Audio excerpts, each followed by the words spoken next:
You are the genie. You'll create that. You don't have to wait for somebody in another university, big name university somewhere else. You don't have to. You are as good as anybody else anywhere in any university in the world. All you have to do, put your mind into it. It will happen. So zero net carbon emission, zero wealth concentration. This is a definition or a design or a kind of dream of a new civilization.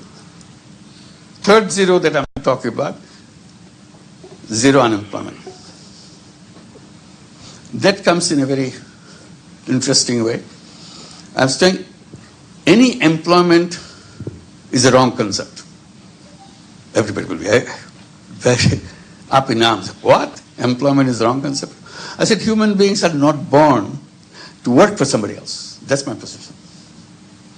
Human beings are independent beings. That's what the Creator has created us. We are packed with all the knowledge, all the capabilities in the world to take care of ourselves and take care of everybody else in the world. Each one of us is equipped with that. But our theory or textbook says, no, get ready, get a good grade, good degree from the best university like yours, and get the best job. And the world is done. Your job is done. This job is not done. You are thrown into the wrong direction. What you have done in the process, you have surrendered all your capability to change the world, change the thing. You don't think about it anymore because you got a job. You're trying to get the next promotion. That's all you're busy with.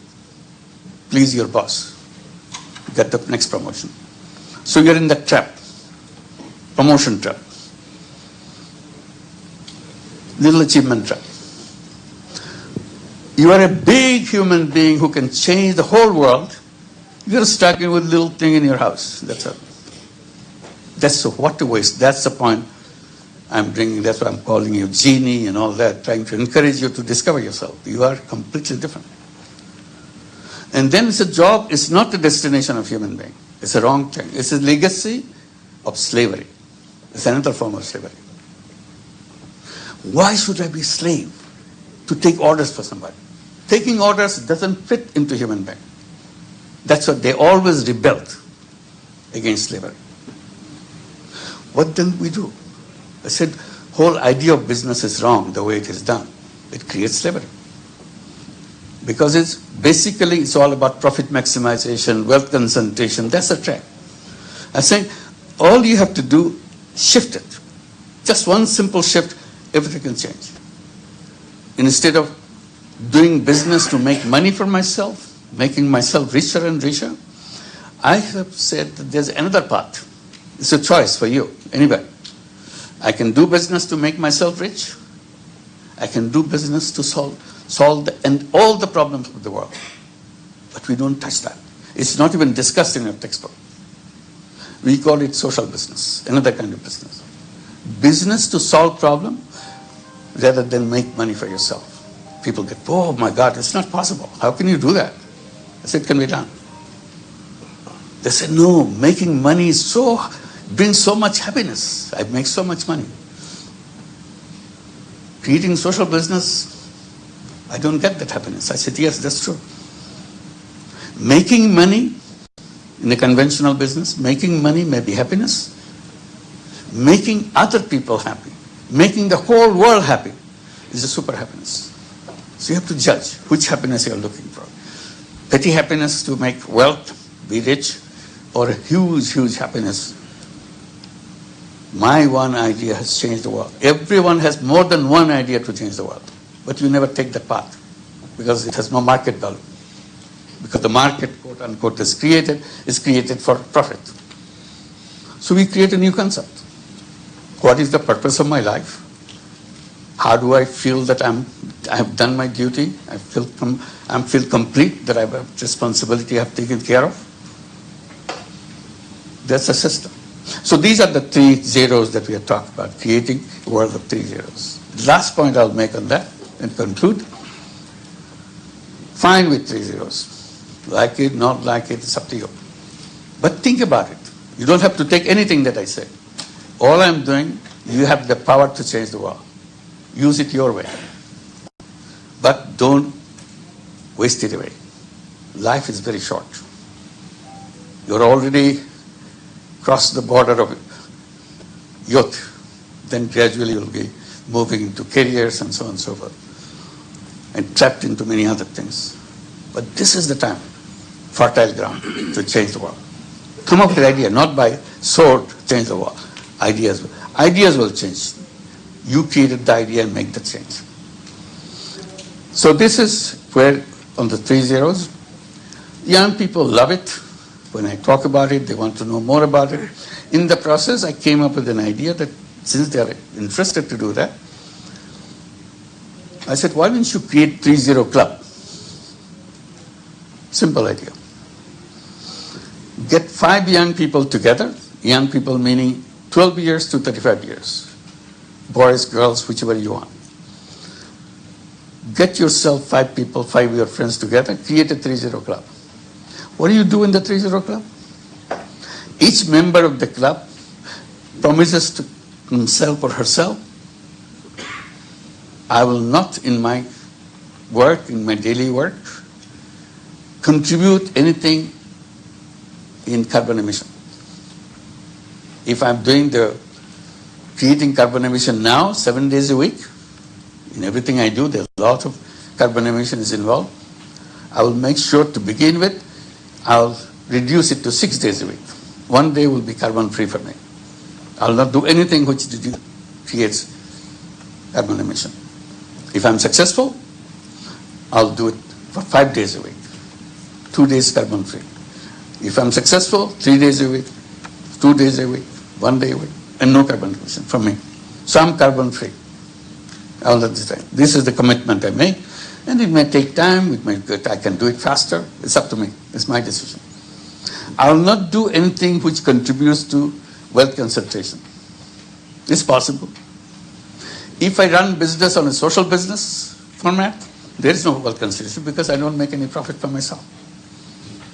My business is to solve the problem of the people. And that has no involvement with wealth concentration. So I will not contribute to wealth concentration. I will not contribute to employment because I'll be an entrepreneur. All human beings are entrepreneurs, not job seekers. That's a kind of flip side. So once I become free from carbon emission, wealth concentration, I become a 3-0 person. Entire 8 billion people are doing otherwise, but I make myself 3-0 person. I don't contribute to that. I am free from that contribution. I'm not the cause of any of these problems. And if 5 of them do that, so 5 of the young people together decided, we are free, we are all 3-0 persons. So luckily now, thousands and thousands of young people signing up, going to their website and registered themselves at 3-0 clubs. Now about 45 countries have thousands of 3-0 clubs. We are not doing anything, simply tell them that we let us know, get your address so that you can talk to each other. So that could be just an initiative by yourself. It doesn't wait for anybody's permission or anything. But in the process, if it catches up, we can create the 3-0 world. It's not a simple imagination which can be translated in the beginning in a small way, but it can pick up the speed. Really create the 3-0 world. And if you have a 3-0 world, we have created a new civilization. That's the only way we can survive. Otherwise, we don't survive. Sorry to give you a kind of bad feeling about the world, but we have to be aware about where we are, and we have the power to change it. That's my emphasis point, that we are one single individual, one of you right here, can change the world forever. That's the power we have. Thank you.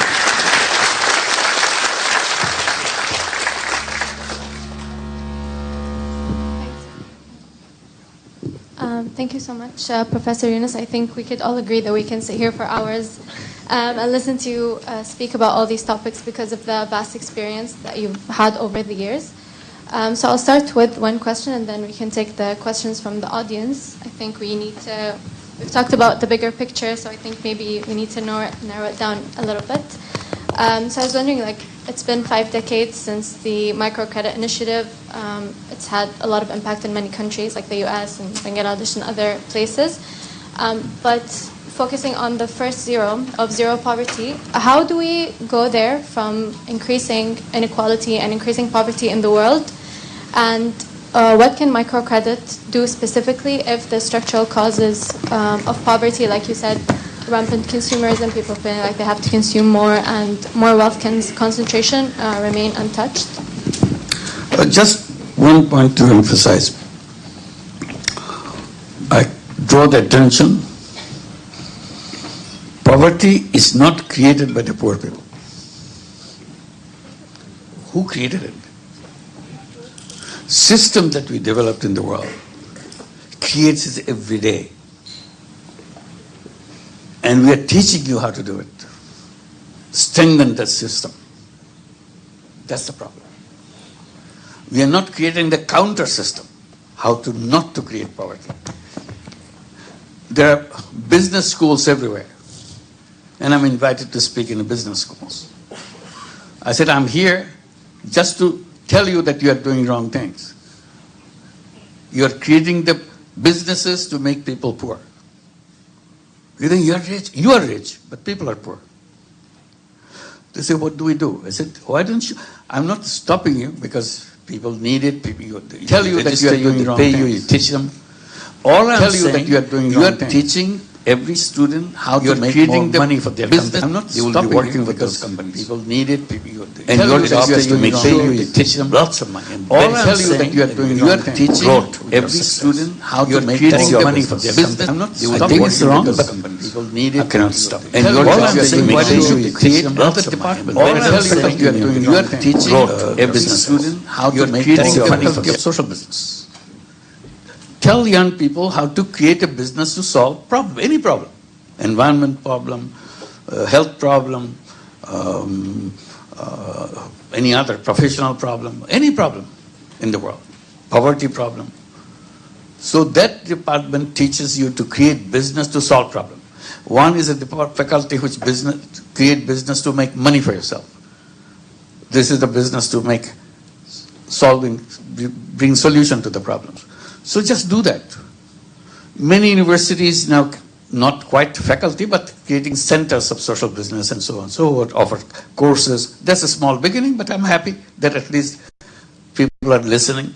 Many business schools, starting with HSC in Paris, they are the first one to do that. And it's being now done in many, many business schools. And many universities are doing that, creating social business centers to discuss this, whether it makes sense. It's up to you to decide. Just because somebody said it doesn't mean that it's all truth, nothing but the truth. You debate, discuss, what is the alternative? I go back to my spaceship thing. We have to find a flight path. We have to design a flight path. And these are the elements of that flight path that you have, as a pilot, you have to decide which path you take. Because you are the pilot. There's nobody else around. So we have to do that. So this is where, we'll say, things are. But microcredit is a kind of a defines. They're defining microcredit is like this. I said, no. Sorry, they were defining banking is like this. I said, it's the wrong banking. That's making rich people richer. That's the banking you do that. So we reverse that. We create a banking which helps poor people come out of poverty and become entrepreneurs by themselves.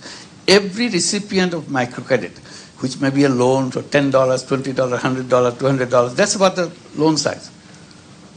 But each one of them is entrepreneur. You know, in our textbook, in our discussion, we say, not everybody is entrepreneur.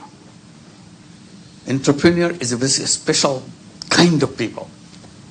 1 in million, 1 in 1,000. They are very special people. I said, that's not true. I'm saying every human being is entrepreneur. They don't believe it. I said, if you don't believe it, just look at Grameen Bank in Bangladesh. Over 10 million women, illiterate women, taking money, billions of dollars worth of money, paying back every penny, starting business, running it very successfully. Not only they run business, not only take money, they own the bank. They own the largest bank in terms of client. The largest bank in the country is owned by poor women. This is their bank. And they serve themselves. So it's possible. Simply you bring any criteria to say it is less than a conventional bank in terms of success, in terms of this, it's more successful than any bank in the country, any bank anywhere in the world. So that's why it is spread. So this is the thing that you have to come up with counter ideas. If it is wrong to go in that direction, you reverse it. Probably will have a right direction. That's all we did. Thank you.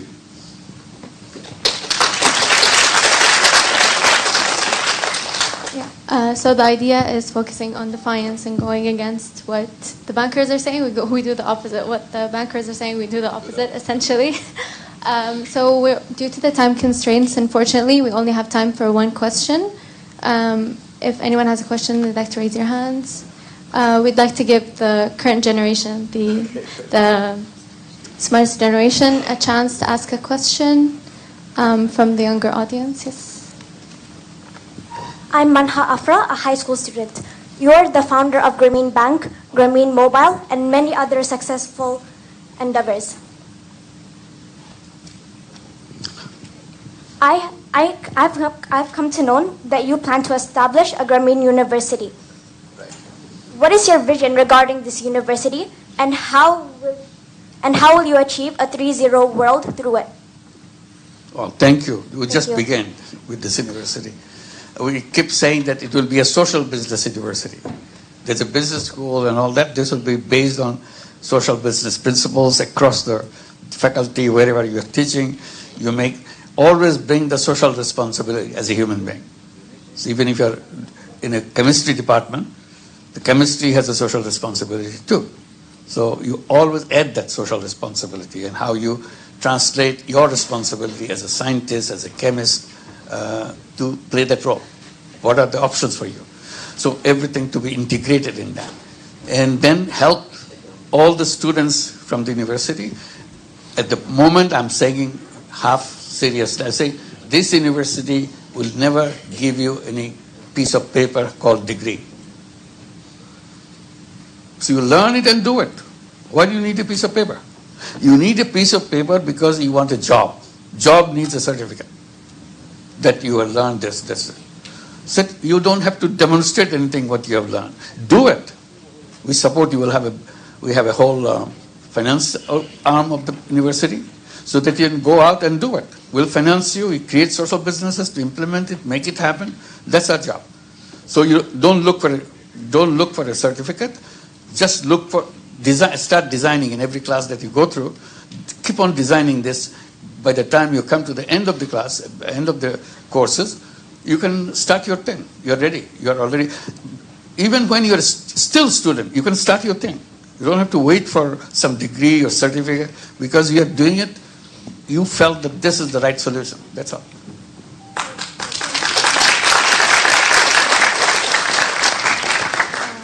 So we will close the session here for today. Hopefully we'll be able to have you on, sorry, we have no time. We have no time.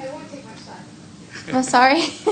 We're unfortunately out of time, but hopefully we'll be able to welcome you back on better occasions. I look forward to it. Thank you. Thank you.